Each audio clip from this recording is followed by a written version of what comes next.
Now, once you multiply every other digit by 1 or 3, you get a new number. And you can see, if you follow the arrows, 9, 21, 8, 0, 1, 9, 1, 9, 3, 27, 9, 24. The second step, and this is all happening within the register, the second step is that they add all of those numbers. So after the barcode was multiplied by either the 1 or the 3, you get the sum of all the numbers. And then this sum is 121. What happens next is that register subtracts 121 from the next higher multiple of 10. So they subtract it from 130, and then they get a difference. In this case, the difference is 9. 130 minus 121 is 9. That's the check digit. And you can see on our barcode there, the last digit is in fact 9. So if the register does this and it comes up with something like 7, and 7 doesn't match 9, then something went wrong. And they might have to key it in, or they might have to scan it again. But it's just a way to check to make sure that the barcode worked accurately. So now if you're looking at this paragraph, it says, is it possible for 12 digits to generate 2 different check codes? Could we have 2 different check codes? Or is this always going to be a check code? Is 9 always going to be the last digit on a barcode? No, you're right. No, it's not always going to be 9. Just think about changing one number within your original barcode. For example, if we change this 9 to a 2, well, if that's a 2, that means that 2 times 1 is 2. That changes this whole sum. What would it change the sum to? If we change that one number, that's going to change the sum to what? Chelsea? 14. What'd you say? 114. Yeah, right. So we have 114 as our new sum. If we... 114. 114 as our new sum. If we would change that to 2. So what's the next highest multiple of 10 compared to 114? Bless you. Catherine? 120. So our check here would be 120 minus 114, and our check digit for this would have to be 6. So yeah, we can have different check digits, absolutely. Can we have the same? Could I have a different combination of a barcode number up here and have the same check digit of 9?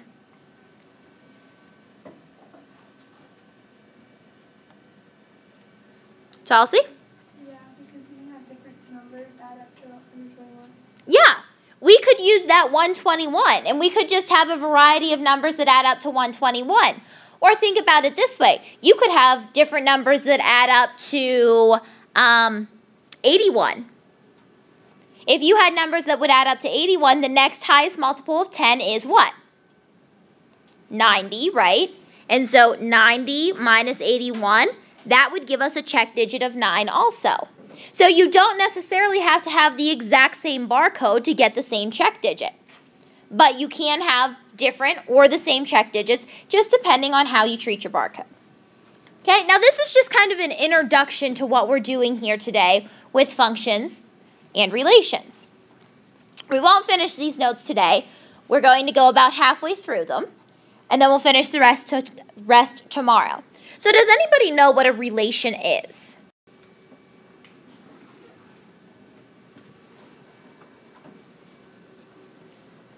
If you are in a relationship, you have how many people? 2, right? If you are in a relationship, a relation has 2 sets of numbers. A relation is a pair of inputs and outputs.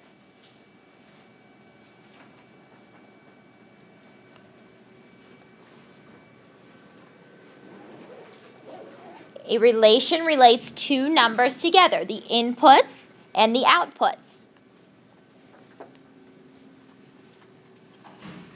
We can write relations in different ways, and that's what this diagram is showing you here. We can write it as an ordered pair. Input, output. Input is X, output is Y.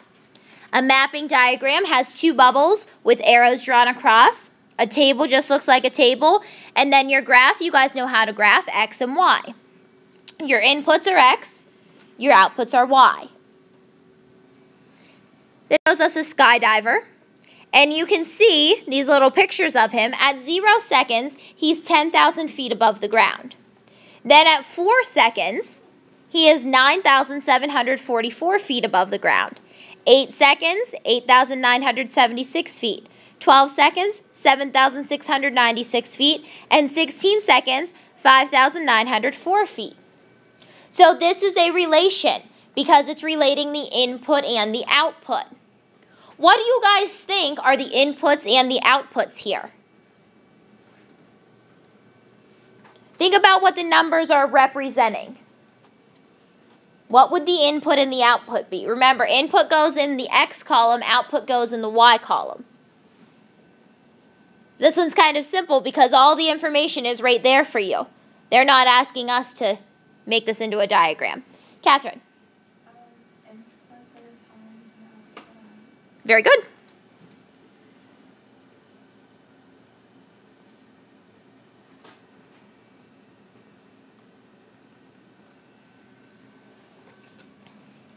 And you can see all 4 different ways of representing these. Mapping diagram, ordered pair, table of values, and a graph.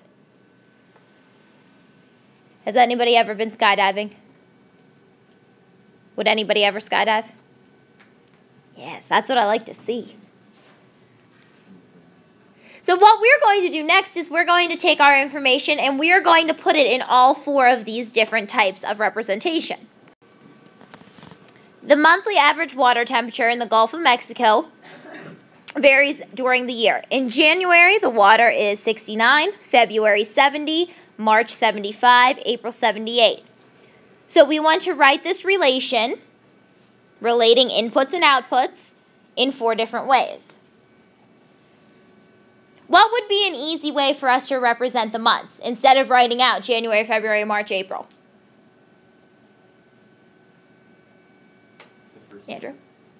The first letter, what if I wanted to use a number? What would you do? 1, 2, 3, 4. Yeah, exactly. Just put them 1, 2, 3, 4, the numbers of the months of the year. So we're going to have whenever it is January, which is 1, the temperature is 69 degrees. In February, the temperature is 70. March, 75. And in April, 78.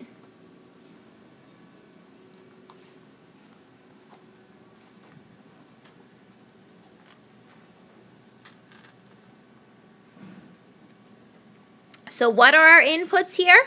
The question's not really asking for this, but I am. What's the input? Trissa? Yeah, good. And then, do you know the output too? Right.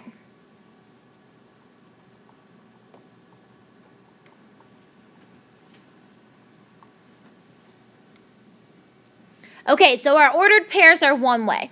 Give me another way we can represent this. You can either go back to the slide that has all 4 of them on there or go back to the skydiver slide. Desmond, give me another way. A graph, okay.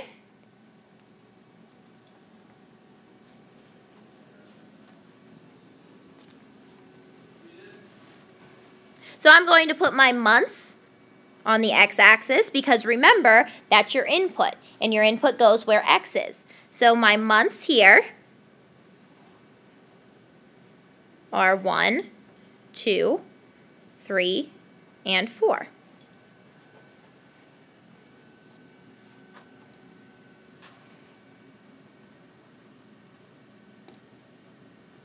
And then my temperature is going to go on the y-axis. Does anybody remember what we can do instead of writing 1 to 78? Because obviously not much is happening between 0 and 70.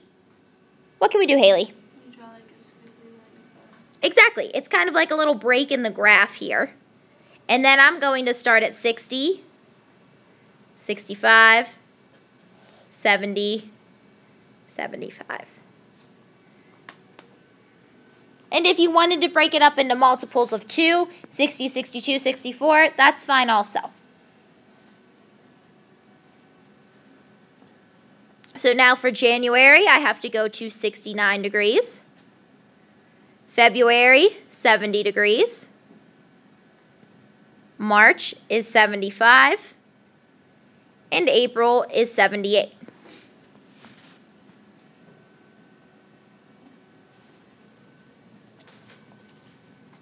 So we've got our ordered pairs, we've got our graphs. Give me another way that I can represent this information.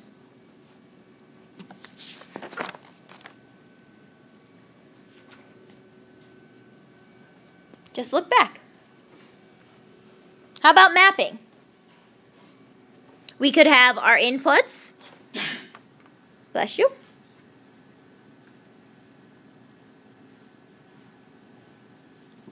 And then our outputs.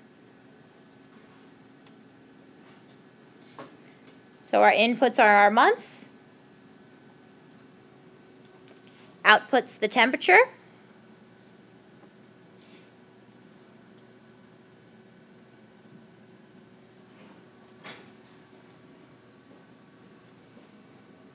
And then when I am mapping, I just have to use arrows to make sure they match up. So 1 goes to 69, 2 goes to 70, 3 goes to 75, and 4 goes to 78.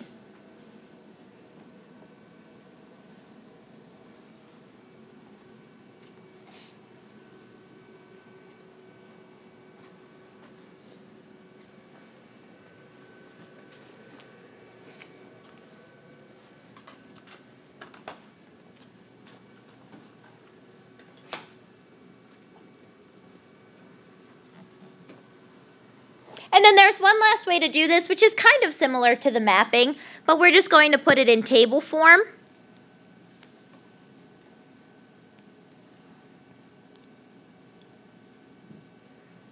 So for your table, you would have months and temperature.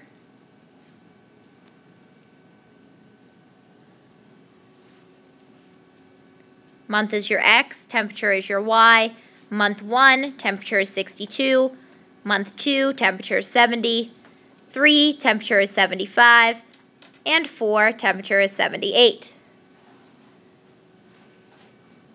So when we're here in February, and we have 2-hour delays, down there in Key West, the water is 70 degrees. Not exactly the water up here in Pennsylvania. Do you guys have any questions on the representation here? So 4 different ways of doing the exact same thing. Now our inputs and our outputs have special names. The domain represents the set of inputs.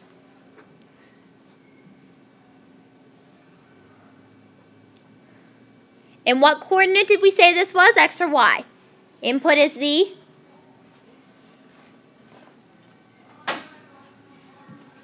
Tulsi? X. Yep.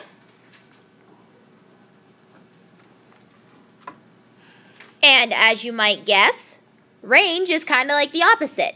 That is your set of outputs.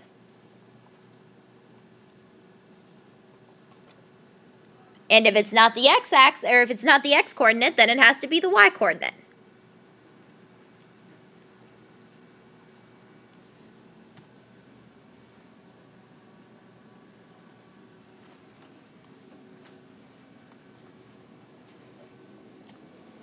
Problem 2 says, look back to problem 1. What are the domain and range of this relation? Well, I put that graph there for you so you didn't have to scroll back. The domain, the input. The range, the output. So all you're doing for domain is listing 0, 4, 8, 12, and 16. Your range are your output values. 10,000, 9,744, 8,976, 7,696, and 5,904. And you want to put them in those little brackets because that is representing a set of numbers. And your domain and range are both sets. They are the sets of the inputs and outputs. Give me a volunteer for the got it question number 2. Somebody volunteer to give me my domain. Steve. -3, 0, 2, 9, and 23. Awesome. And who wants to do the range? Desmond? 14, 7, 0, -18, -99. Exactly. Just a matter of reading your X and Y values.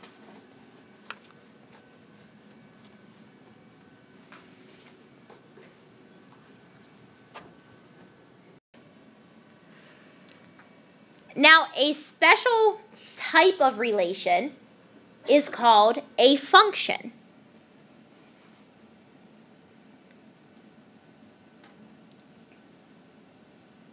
A function is a relation in which each element of the domain corresponds with exactly one element of the range. So that means that each X has exactly one Y value.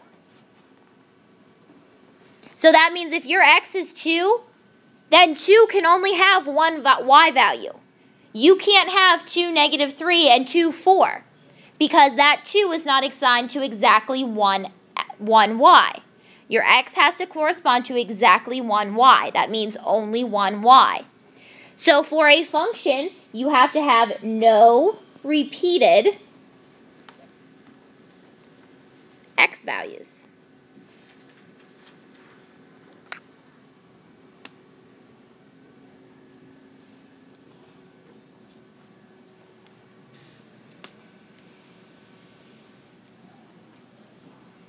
No repeated X values. So is this relation a function?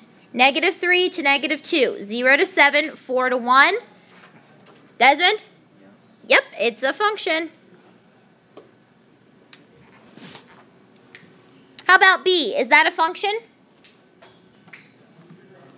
Chris? No, Why not, Chris?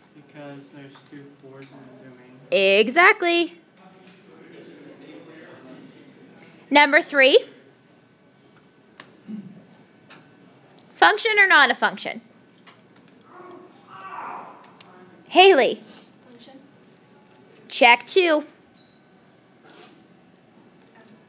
Not a function, because we would have 2 -3 and 2 +3. Since those 2's repeat, this is not a function.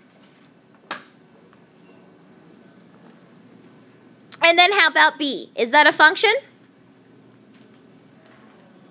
Yep, it is. B is a function. What I want you to do now, answer question C. Answer question C, and I will put your homework up here. Think about how the mapping differs.